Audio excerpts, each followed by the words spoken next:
शुभ संध्या बच्चों। मैं ज्योति बाला आज आप सबको वर्ण के बारे में बताऊंगी कि वर्ण क्या है, उसकी परिभाषा क्या है और वर्ण के कितने भेद होते हैं। हमें व्याकरण पढ़ने से पहले या व्याकरण पढ़ते समय सबसे पहले वर्ण को अच्छी तरह से समझ लेना चाहिए। तो चलिए देखते हैं कि वर्ण विचार क्या है।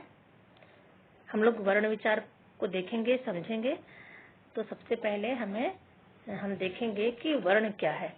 वर्ण उस मूल ध्वनि को कहते हैं जिनके खंड या टुकड़े नहीं किए जा सकते, जैसे अ, ई, व, च, क, ख इत्यादि।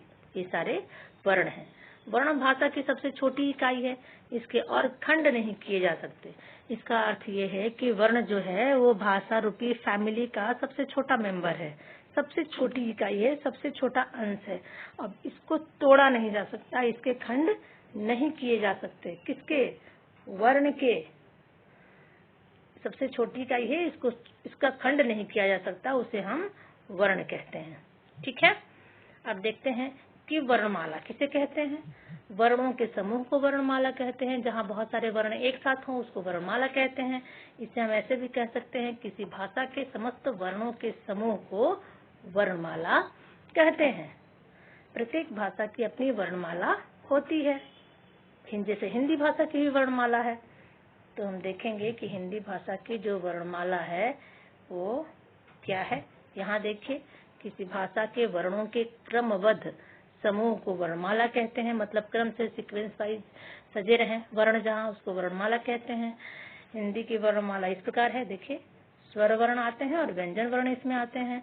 ये 11 जो स्वर वर्ण है वर्णमाला में, और ये जो है स्पर्श व्यंजन है, फिर अंत्यस्थ व्यंजन है और ऊष्म व्यंजन है। इन सबको मिला के यहाँ पे हमने इसको वर्णमाला कहा है। ठीक है। तो आप सबको वर्णमाला भी समझ में आया। देखते हैं कि वर्ण के भेद कितने हैं। आपने वर्ण समझ लिया कि वर्ण किसे कहते हैं। वर्ण भाषा की सबसे छोटी इकाई है, भाषा रूपी फैमिली का सबसे छोटा मेंबर है और उसके हम खंड नहीं कर सकते, उसके टुकड़े नहीं कर सकते। वर्ण भाषा की सबसे छोटी इकाई है जिसके खंड नहीं किए जा सकते हैं। ठीक है। अब वर्ण के भेद देखते हैं। उच्चारण की दृष्टि से हिंदी वर्णों को 2 भागों में बांटा गया है, स्वर वर्ण और व्यंजन वर्ण।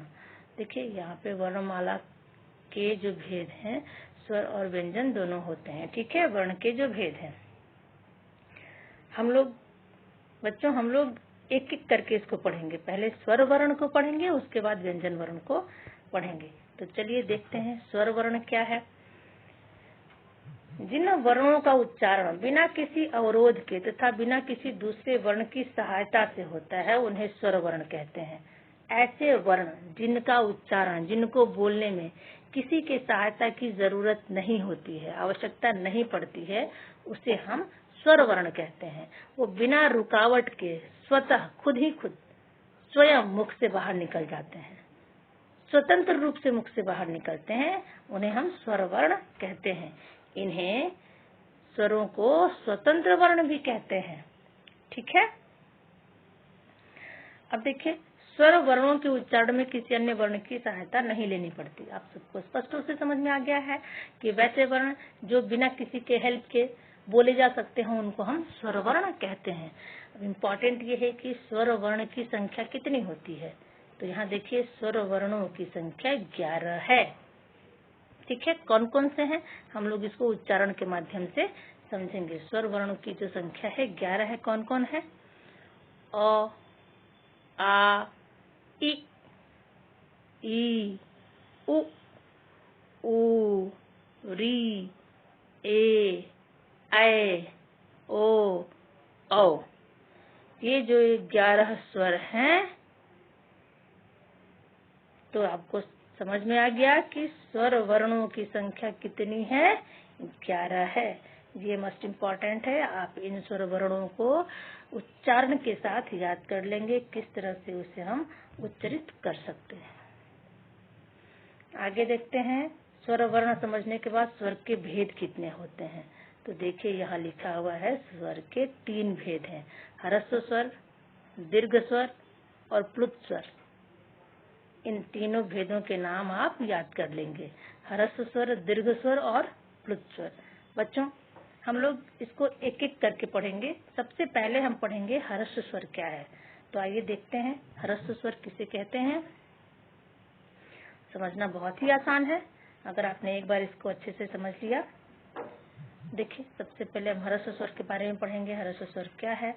जिन स्वरों को बोलने में कम से कम समय लगता है उन्हें ह्रस्व स्वर कहते हैं।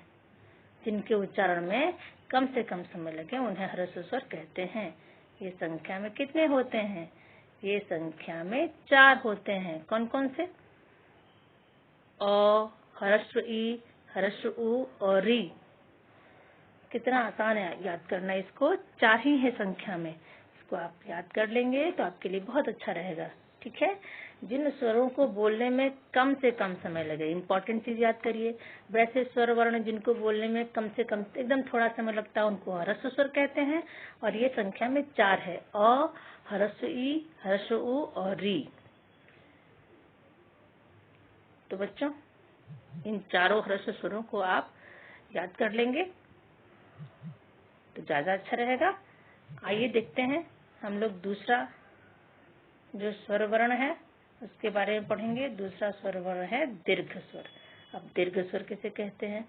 जिन स्वरों को बोलते समय ह्रस्व स्वर से दुगना समय लगता है उन्हें दीर्घ स्वर कहते हैं। आपने अभी पढ़ा कि ह्रस्व स्वर में कम से कम समय लगता है, लेकिन दीर्घ स्वर में ह्रस्व स्वर से 2 गुना ज्यादा समय लगता है। उसको हम दीर्घ स्वर कहते हैं, जिसको बोलने में ह्रस्व स्वर से 2 गुना ज्यादा समय लगे। अब इनकी संख्या कितनी है ये भी इम्पोर्टेंट है। इनकी संख्या 7 होती है। अभी आपने पढ़ा कि ह्रस्व स्वरों की संख्या 4 है। तो अगर स्वर वर्ण 11 हैं और उसमें से आप 4 निकाल देंगे ह्रस्व स्वर, तो जो और स्वर बचते हैं वही दीर्घ स्वर होते हैं। इनकी संख्या 7 है और ये कौन कौन से हैं इनको हम लोग देख लेंगे। आ, ई, उ, ए, ऐ, ओ, औ। यहाँ पर दीर्घ उ होगा, ध्यान देंगे। ठीक है। ये स्वर संधि स्वर भी कहलाते हैं। क्यों? क्योंकि ये 2 स्वरों से मिलकर बने हैं, इसीलिए दीर्घ स्वर को हम लोग संधि स्वर भी कहते हैं। इसको भी आप याद करेंगे कि ह्रस्व स्वर की संख्या 4 है और दीर्घ स्वरों की संख्या 7 है। ठीक है। तो 4 ह्रस्व स्वर प्लस 7 दीर्घ स्वर, 11 स्वर हो गए। हमने पढ़ा था कि स्वरों की संख्या कितनी होती है? 11 होती है। ठीक है। चलिए आगे बढ़ते हैं और देखते हैं कि प्लुत स्वर क्या है। देखिए, प्लुत स्वर जिन स्वरों को बोलते समय ह्रस्व स्वर से तिगुना समय लगता है, 3 गुना।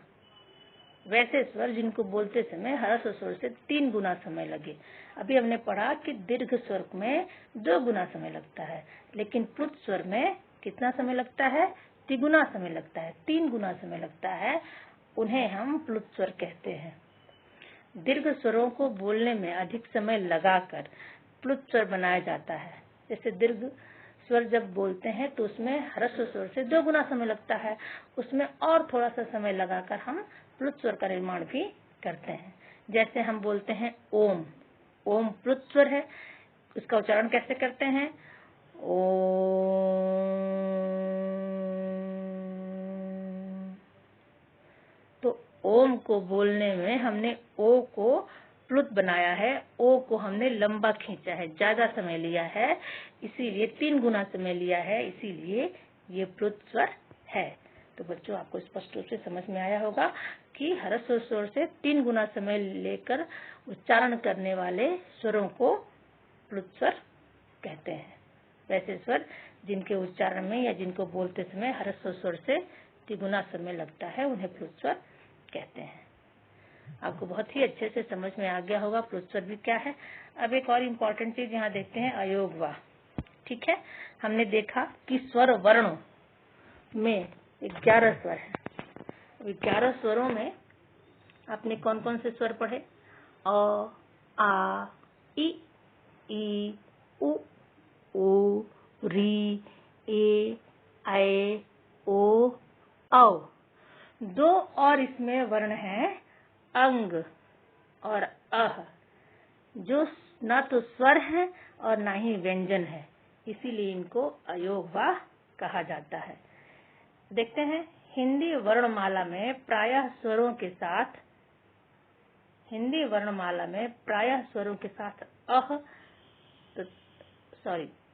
अंग तथा अह को लिखा जाता है, परंतु ये पूर्ण रूप से स्वर और व्यंजन नहीं माने जा सकते हैं, क्योंकि ये ना तो स्वर होते हैं और ना ही व्यंजन होते हैं। ये स्वर और व्यंजन दोनों के साथ प्रयोग किए जाते हैं, इसीलिए इन्हें स्वर के साथ भी नहीं लिखा जाता और व्यंजन के साथ भी नहीं लिखा जाता। इनको स्वतंत्र रूप से लिखा जाता है, जिसका नाम है अयोग वा। तो बच्चों, देखा आपने, आपको कितनी आसानी से वर्ण समझ में आ गया, वर्णमाला समझ में आ गया, और स्वर वर्ण किसे कहते हैं और स्वर वर्णों के भेद को भी हमने समझा और अयोगवा को भी हमने समझा। आगे के वीडियो में मैं आपको व्यंजन वर्ण के बारे में बताऊंगी। तब तक के लिए धन्यवाद।